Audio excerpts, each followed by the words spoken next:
السلام عليكم ورحمة الله تعالى وبركاته. في هذا الفيديو الخاص دائما باللوائح الناجحين في مباريات الكتابي. الآن في هذا الفيديو الخاص باللائحة للناجحين في الاختبارات الكتابية لمباراة توظيف أطر الأكاديمية دورة نوفمبر 2020 بجهة درعا تافيلات.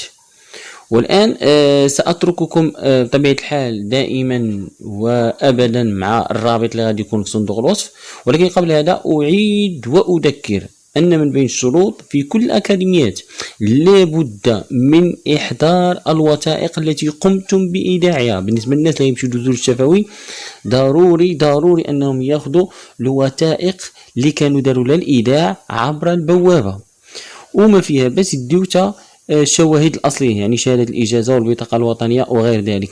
بالنسبة للناس اللي ما عندهمش البطاقة الوطنية، يعني داروا غير التوصيل، يديو معهم التوصيل، يعني راه ما كاين حتى شي مشكل، لأنهم كيقولوها وكيعاودوها، كيقول لك يعني يجب إحضار البطاقة الوطنية أو ما يعادلها، يعني ما يسمى التوصيل. يعني التوصيل بما ان لاكارت ناسيونال كتكون باقا عند البوليس، طبيعه الحال كيكونوا عاطينك واحد التوصيل هو باش كتبقى خدام. يعني الانسان يدي توصيل ويقدر حتى الا كانوا كيدفعوا الوثائق هذيك الساعه راه يخلي لهم فوتوكوبي ديال التوصيل، لانه امر عادي جدا.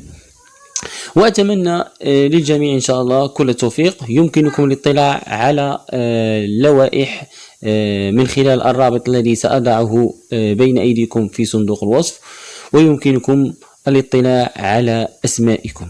تحياتي لكم وأتمنى للجميع كل التوفيق.